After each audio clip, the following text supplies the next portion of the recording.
Sabi na, bakit meron naman silang kasamang magaling na investigador eh. Di ba? Oh. Kung nawasak yung mga yan, Nelson, may kaparaanan ba para mapanagot pa natin yung mga may kinalaman sa anomalyang ito? Ang sabi dito ng ICI, Oo. nananawagan sila, the Commission calls upon all DPWH officials and employees to fully cooperate and preserve the integrity of all documents and evidence under their custody. Kasi maaaring dun sa isang opisina ay nandun yung isang kopya. Oo. Doon naman sa kabila, may nakatagong duplicate. Di ba? Maaaring ganyan eh. Dahil kung okay. minsan, di ba, kung may mga project yan, hindi lang naman isang opisina nagtatago niyan. Eh. Totoo. Lalo kung ganyan, kung opisina ng gobyerno. Di ba? Mula doon sa pinakamababa, yung district offices. Oo. Paakyat na yun ng region. Oo. Pagdating ng region, siyempre sa national office yan. Nelson. Oho. Ito pong statement na ito ay inilabas today. May lagdan ni Justice Andres Reyes Jr., retired, na siya pong chairman ng ICI.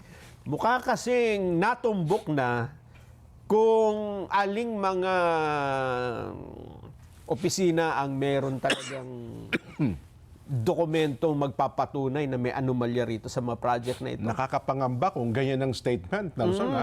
Nakakapangamba in a sense na merong gustong pagtakpan na dapat ay managot sa tama. kontrobersyang ito. Di ba? Kaya dapat mabilis sila. Yeah. Ito nga ho ang pag-uusapan natin ngayon mga ka-reaction update PH sa nangyari nga hong rally o pagtitipon ng ating mga kababayan kahapon. Nakita naman po natin ang nangyari na nagkakasakitan lamang ang ating mga kababayan, ang rallyista at ang kapulisan. Pero nasaan nga po ba talaga ang kailangan managot? Nasaan nga po ba sila Tambaluslos, sila Marcos, sila Saldico, lahat ho ng mga sangkot dyan sa flood control na kawan ng pondo ng bayan? Di ba ho, sila ho, nasa kanilang sarasariling mga palasyo, sa kanilang mga bahay, kumakain ng masasarap na pagkain, habang tayo mga Pilipino, mga kapatid, nagdudusa ho tayo. Nagdurusa ho tayo na makipaglaban sa korupsyon, pero sila ho, nagpapalaki lang ng tiyan. Ganun po. Hindi ho nila hinaharap, hindi ho nila hinaharap ang sigaw, hinanakit ng taong bayan. Mas mabilis sila kaysa dun sa mga nagtatangkang takasan ito. Oho. Di ba? So anong mga hakbang ang gagawin nila? Meron daw bang mga aksyon ang gagawin ng ICI? Mababala sila dyan. Ha? Sa mga mapapatunayang nanira nito Oho. at kusang itinatago ang mga dokumento, mapapanagot din sila sa batas. Pwede bang ilawit ang ulo niyan sa hagupit ng bagyong Nando? Maaari. Dapat nga ganun eh. Di ba? Oo. O kaya naman ay sa susunod na rally ng mga nakaitim at nakamaskarang kabataan, itali sila dun sa Poste ng ano, traffic sa poste. traffic light. Ayun, at sila ang papaluin, ganun. Mukhang ganun ang gusto nila eh. Kaya lang, itong mga nagrarally, walang makitang ipagbubuntungan ng galit. Kaya Yung mga public property at private properties ang napagtuunan nila ng pansin. Nako. Ay, nako. Speaking dyan, Nelson, inuulit na, kasi kahapon, at hanggang kayo ng umaga, may kumalat na may mga namatay daw, kung ano-ano pa man. Mukhang yung punto ng namatay, mukhang wala naman po. Tama. Wala. Dahil sa hindi naman may tatago yan. Opo, At sigurado ngayon pa lang, may mga umiiyak na tayo nakikita. Sa ospital, sabi nga ni Yorme kanina, sa ospital, sa punerarya, inikot nila isa-isa sa Maynila, pinakamalapit doon sa Mindiola, ay wala po naman. Mga sugatan, marami. Mga pulis at mismo pong mga nagrally, etc. Pati po reporter, may mga nasugatan. Ano, pero iniulat po na, kasi ang bilang daw, 20 pa raw Nelson eh. May nagpakalat sa social media, 20 daw yung namatay. Ang hinalan ni Mayor at ang ibang otoridad, ito ay para dun sa mga hindi makauwi ng bahay. Diba yung natatakot kang pagalitan ka ng tatay mo, ng nanay mo, dahil sumali ka sa rally, o kaya meron kang sugat kung saan. O kaya ay na-aresto ka. Hindi nila, kaya sinasabi, may namatay. Nako. ang problema nun, lalong magagalit yan, di ba? Baka yung tatay, yung nanay mo, papito-pito, wala kang kamali-mali, akala sa labas ka lang ng bahay, nagba-basketball ka, o kaya nagja-jackstone ka, no ha? Nanonood ng rally, ba't teka lang, parang anak ko yun ah. Kamukha na. Ayun Diba? nga. Oh. Mamaya ho, ipapakita uli natin yan. Ha? Yan. Babalikan natin yung mga pangyayari kahapon Oho. para ating ma-analyze. Saan nagkamali? Ha? Yan. Parang, Tukoy na ba nila? Kung meron na pa si Muno eh, no? sa tingin ko, Jen, kahapon hindi natin malaman. Ano? Oho. Mukhang meron talaga eh. Meron. Meron, kasi una, pare-pareho sila na suot eh. Oo. Pare-pareho sila ng style eh, di ba? Oho. Ibig sabihin, may nag-udyok na, ganito. Kagaya ng nabanggit ko hapon, di ba? May mga panawagan sila sa social media. Tama. Magsuot ng ganito, magdala ng ganito. Ayan. Kaya kahapon, nagkita-kita sila. Oho. Oo. Anyway, mamaya, balikan natin yan. Ano, ha? Tamanggap po na tayo ng report. Mahalaga po ito para nang sa ganun ay ma-update tayo. Malakas na hangin at pag-ulan at pagkawala daw po ng kuryente, naranasan na dulong-dulong bahagi ng ating bansa ang Basco Batanes dahil po sa bagyong Nando. Si Joanna Viray. Joanna, kamusta ka dyan sa Basco Batanes? Sa lakas ng hangin na dulot ng bagyong Nando, ilan sa mga puno sa Basco Batanes ang natumba na. Malalakas na alon ang nararanasan sa pier habang nananatiling walang tao sa mga kalsada. Bilang paghahanda, ang ilang bahay ng mga residente ay nakatali na, habang ang ilang puno naman ay sinadyang putulin upang maiwasan ang mas malalang aksidente. Bukas na rin ang mga evacuation center para sa posibleng paglikas ng mga residente. Patuloy naman ang pagmamonitor ng kapulisan at ng lokal na pamahalaan upang matiyak ang kaligtasan ng mga mamamayan. Nagbabatiin sila sa publiko na mag-ingat sa posibleng epekto ng bagyo. Samantala, wala ng kuryente sa buong lalawigan ng Batanes. Tiniyak naman ng kapulisan na bukas ang kanilang mga emergency hotlines para sa agarang pagtulong. Mula rito sa lalawigan ng Cagayan, Joanna Viray para sa saganang mamamayan, matatag, matapang, matapat. Joanna, ibig sabihin nasa Cagayan ka? Yes po. Ayun, no. Saan ka sa Cagayan ngayon? Kasalukuyan po ako nasa Igig. Nasa? Nasa Igig po. Igib ba, tama? Yes po. Ayun, no. Kamusta ngayon dyan sa lugar? Yung mismong, ito, habang magkausap tayo, kamusta ang paligid mo dyan? Ayun, pabugso-bugso pa rin po yung ulan at saka yung hangin. Pero sa kasalukuyan naman po is okay naman po siya. So, hindi pa naman ganun kataas yung level of water. However, in Tuguegarao, medyo tumataas na yung level ng tubig pa doon, which is malapit po siya sa amin. Ito bang lugar ninyo, ano yan? Malapit ba kayo sa baybayin? Sabihin malayo kayo sa dagat? Malayo po kami currently sa dagat. Okay. Sa ngayon po, wala pa pong naililikas. Ayun, oho. Pero sa mga oras na ito, malakas ang ihip ng hangin tsaka ang bugso ng ulan, ganun ba? Yes po. Ayun. Sige, Joanna, salamat na marami. Ingat kayo dyan at magantabay kami sa follow-up. Pero teka lang, dyan sa lugar mo, may brownout na ba dyan o may ilaw pa? Meron pa rin naman pong ilaw. And currently po, ang nangyayari po ngayon is sa Tuguegarao po is may sunog. So, siguro po it's gonna be a developing story. Ayan, sige. Salamat. Si Joanna Viray po yan. Nasa, pala siya? Nasa Cagayan. Ayun, oho. Sige, isa pa. Nason? Muna tayo sa mga motoristang stranded sa Marcos Highway. No, pakit ng Baguio yan. Dito po yan, ha? Sa kasagsagan ng panlalasan ng bagyong Nando sa Benguet. Freddy Rolyoda, kumusta ang Bagyo? Then, Kuya Nelson, daang mga motorista itong na-stranded dito sa Cabana Marcos Highway sa kasagsagan ng pananalasan ng Bagyo Nando dito sa Benguet at iba pang lalawigan sa Cordillera Region. Dito sa kuwang video nitong si Lisa Balawit, ipinakita na maraming mga sakyan na ang nagbagsakan ng mga debris sa kalsada dahil sa kaso ng pagbuo ng lupa dulot ng tuloy-tuloy na pag-ulan sa lugar. Nanawagan pa itong si Balawit sa kanyang video na sa tulong ng Tuba NDRRMO dahil sa sitwasyon ng mga biktimang malapit sa pinangyarihan ng pagbuho ng lupa. Bumagsak din Nelson at Kuyang Jen mula sa kabundukang sakop ng Cannon Road itong naturang mga rumaragasang tubig kung saan ay nabarahan na mga rock debris at soil erosion ang kakalsadahan dahilan para ma-stranded yung mga sakyan. Ilan pa sa mga lugar na sakop ng Marcos Highway na delikado ng daanan dahil sa landslide at flash flood ay itong Bigis, Poblasyon at Bauek dito sa Taloy Sur. Ay dito sa ulat ng Tuba MDRRMO, maraming mga sakyan na yung nabagsakan mismo ng mga lupang natibag o yung landslide mula dun sa kabundukan dahil sa tuloy-tuloy na paglambot ng lupa at dahil sa pag-ulan pa rin dyan at Kuya Nelson, sinisikap na ng mga otoridad na marespondihan itong mga biktima at pasahirong naapektuhan ng mga pagguho ng lupa. Agad namang naisugod sa pinakamalapit na ospital itong mga injured victims sa panguna ng mga rescuer na rumesponde dito sa lugar na pinangyarihan ng naturang landslide. At ganoon din ang Cannon Road ay sarado na rin sa lahat ng mga motorista dahil matapos magbagsakan ng kawad ng kuryente at mga puno dala ng malakas na hangin.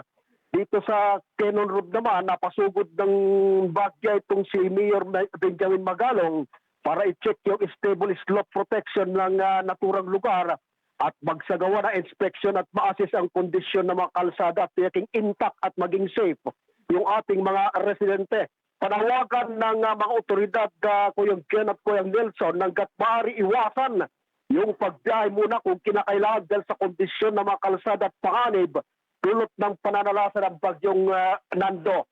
Sa kasalukuyan ngayon, nararanasan namin ang malakas na hangin at malakas na ulan sa lungsod na Baguio at ganoon din sa ilang mga lugar dito sa Benguet na kung saan ay nagdulot din ng pagbaha, partikular sa Strawberry Farm at ilan pang mga lugar dito sa lungsod ng Baguio. Kaya naman asahan na itong pagdami ng kaso ng landslide nitong tuloy-tuloy na pag-ulan dito sa Cordillera Region, Kuyang Ken at Kuyang Nelson.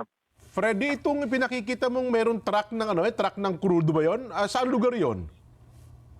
Tanker? Mismo ito sa Marcos Highway ito dahil bumagsak yung landslide dun sa galing sa kabundukan at yung mga dumaraang mga sasakyan ay nabagsakan ng mga lupa at inaalam din natin ang sitwasyon sapagkat may balita na mula dito kay Lisa Balawit na maraming casualties ang naging biktima na naturang pagbagsak ng lupa sa mga sasakyan.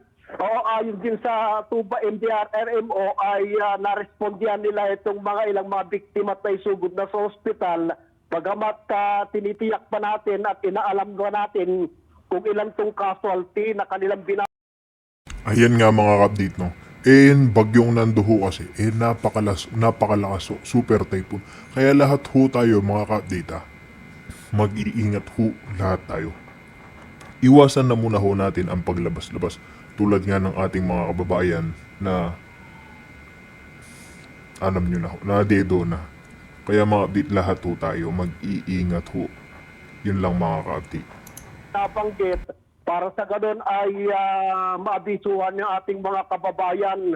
So yung nakikita ninyo na mga rock debris at ganun din yung soil erosion yan ay bunga yan ng pagbagsak at paggunang lupa dyan sa may Bauek at sa poblasyon sa dyan sa Tuba Benguet sa Marcos Highway na kung saan ay talagang stranded na yung mga sasakyang apektado dahil sa naturang sitwasyon ko yung Nelson. So kung yan ay Marcos Highway, ibig sabihin sarado na yung buong Marcos Highway, wala nakakaakyat, wala nakakababa kung papunta ka ng Wala Baguio? nang, tama ka dyan, Kuyang Jen, wala nang pinapayagan na gumamit po na ng Marcos Highway. Oo. Dahil sa sarado ito at hindi na ito safe sa lahat ng mga motorista.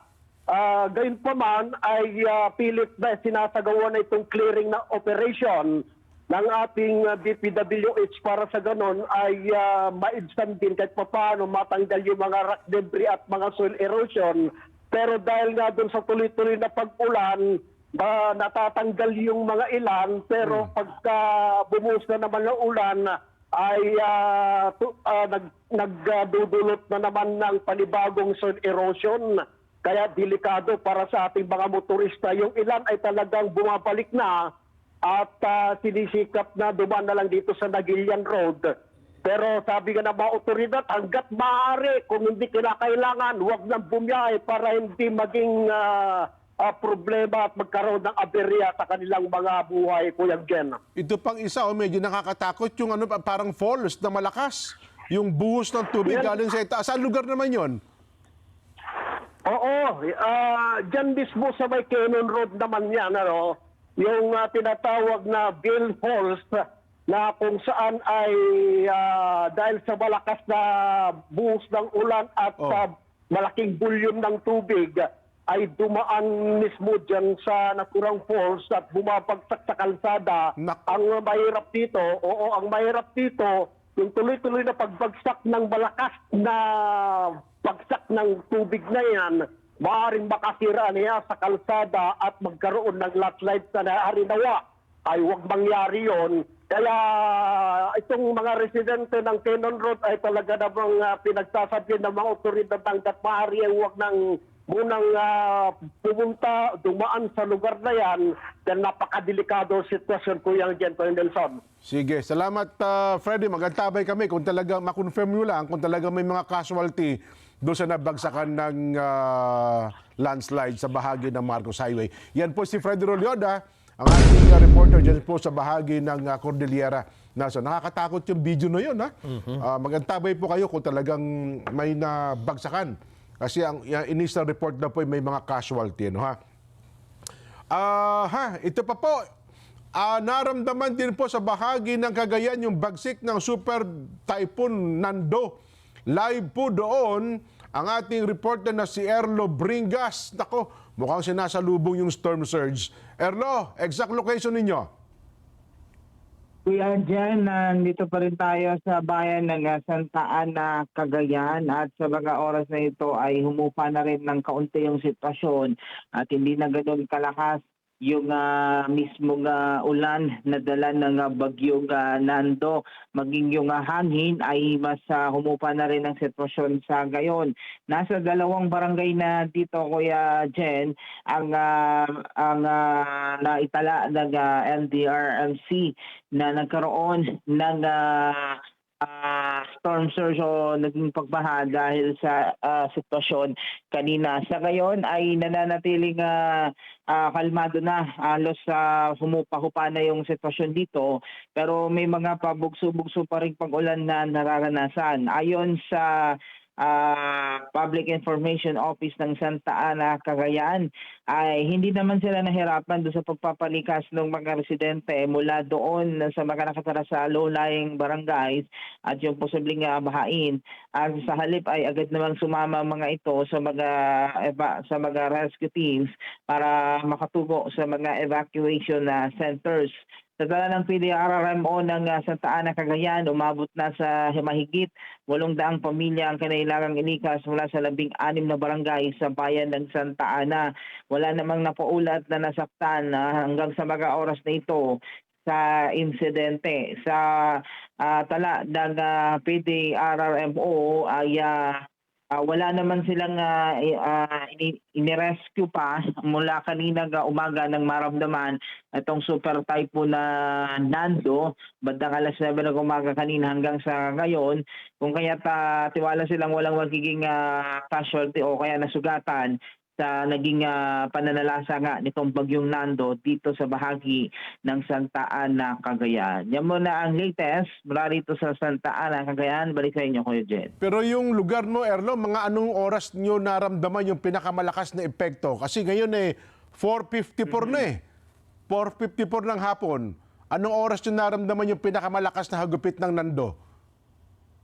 Kaya dyan, yung peak talaga kanina nung hangin ay bandang tanghali kanina, mga alas 12 hanggang ala-1. No? So, kung i-describe natin yung lakas ng hangin, parang para siyang umiikot na nandito sa paligid lamang kanina.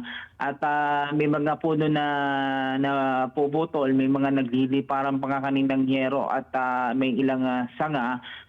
ganun kalakas yung hangin na Kuya Jen. Kayang-kayang itulak nga yung tao, Kuya Jen, kung ating sinubukan kaninang lumabas saglit sa labas ng gusali. Kaya minabuti natin na kumubli rin kanina dun sa part ng gusali ng MDRRMO nito, Santa Ana, Kuya Jen. Yang Santa Ana, kapag may ganyang kalamidad, lagi may mga evacuation center. Mga ini-evacuate. Sa ngayon, kamusta dyan? Kuya Jen, nasa mga evacuation center yung mga residente as we speak, Kuya Jen. No? Kasi lalo na dito sa pinakabayan ng sa may barangay San Vicente, yung eskwelahan dito, yung elementary school, may umaabot sa halos 100 pamilya yung in-evacuate na karamihang nakatira sa coastal barangay. At yung parte naman dito sa San Vicente Fishport ay inilikas din yung mga residente ron dahil tumaas bigla yung or dun sa pinangangambahang storm surge. Pero sa ngayon ay wala naman na ito ng storm surge dun sa area, kung kaya wala naman ng pinangangamba yung ibang mga taga rito, Kuya Jen. Ayun. So yan ay di ba kasi minsan di ba minsan yung paparating ang bagyo, yung tama ng hangin clockwise eh. Pag nakalagpas na yan, magka-counterclockwise yan, di ba? Ang ihip naman ng hangin, pabaliktad naman. Pero ito bang naramdaman niya, as in totally, paalis na siya o baka mamaya bumaliktad naman ang ihip ng hangin? Erlo, hindi kaya ganon? Hindi siya ganun, Kuya Jen, paalis na siya. Paalis na Kung talaga. nating, Ayun. Oo, kung i-compare ko siya doon sa Bagyong Marce last year na nandito rin tayo. Yung Bagyong Marce kasi parang dumaan, tapos tumigil saglit, mamaya bumalik na naman. So talagang malaking kaibahan ng dalawang bagyo. Pero ito kasi paalis totally paalis yung direksyon ng hangin niya, Kuya Jen. O di sige, magantabay kami. Alamin natin. Sila dun sa sa Panuitan Island. Panuitan ng naglandfall, no? Doon naglandfall sa Calayan. Island pala siya. Siya sa Santa Ana siya, di ba? Cagayan. Medyo malayo-layo, nasa dagat pa. Kaya siguro naglandfall, talagang hangin ang naramdaman nila. Medyo malayo pa yung Panuitan Ayun. Pero sa lawak nga niya, malamang Tama talaga dyan. Anyway, Arlo, magantabi kami sa follow-up report mo, ha? Wala pa namang naiulat na nasugatan o nasaktan dyan. Wala, Kuya Jen. Sa ngayon, wala pang naiulat na sugatan dahil sa naniniwala rin yung PIO rito actually na naging mas alerto lang ngayon yung mga residente kung ikukumpara dun sa mga nagdaang mga bagyo nung mga nagdaang taon, Kuya Jen. Ayun, sige. Ingat kayo dyan, Erlo, ha, sa bahagi ng Santa Ana, Sa Cagayan. mga nagdaang bagyo kasi halos sapol yung Santa Ana Yan, tama. Dito, sa kanila. Kapag ka nagre-report ka, di ba, lagi ang direction ang tag doon, yung mark ay Santa Ana. No, ha? Ngayon medyo mataas-taas ng bagya. Kaya hindi ganun masyado. So, Talaitan o Panuitan Island. Panuitan Island. Calayan, Cagayan. Isla din ito ng Cagayan. Isla, pero tinignan ko sa mapa, malapit na sa Babuyan Island. Babuyan Island nga, no? Sabi ko nga sa'yo, minsan, ako curious anong meron sa Babuyan Island, no? Yan bang lugar na yan, isang munisipyo, lugar, ano ba yan? May mga tao. May mga tao ba yan? Kasi lagi yung sinasapol ng bagyo, Nelson, no? Ano kaya? Ba't ko tinawag na Babuyan Island? Minsan nga puntahan natin yan. Siguro pag humahupa-hupa yun, ano? Napagkwentuhan na natin yan nung matagal na panahon. Na-curious ako yan sa Babuyan talaga na yan, no? Kung ano ba ang, yan ba isang Ginawa munisipyo? daw yan, yung panahon ng mga Kastila. Para siyang bilangguan. Parang penal farm. Parang hindi ka makatakas. Ganun pala. Sige. At pinag-alaga sila ng baboy bilang hanap buhay. Kaya tinawag na Babuyan Island? Based on facts, baka Based on kwento-kwento. Ay, nako. Sige po, yan ay ilan lamang. Ha? Si Erlo ba yun? Tsaka sino yung tumatakbo na yun, no? Si Erlo tsaka si Peral ba yun? Hindi naman. Naman. Talagang nakikipagsalimbayan sa no? Sa buhos at tsaka ihip ng ihip nitong si Nando. Ang nakakatakot pa dyan yung kasabay yung storm surge Kasi ang storm surge, ang taya po nila aabot ng 3 metro. Kapag sinabi natin 3 metro, mga mataas yun. Mataas, mga dahalos, 2 palapag ng gusali yan. Ganun daw po itataas ng tubig. Ayan o. Eh, mabuti hindi nga gano'n ang taas na inabot. Oho. Ang bahagya lang din.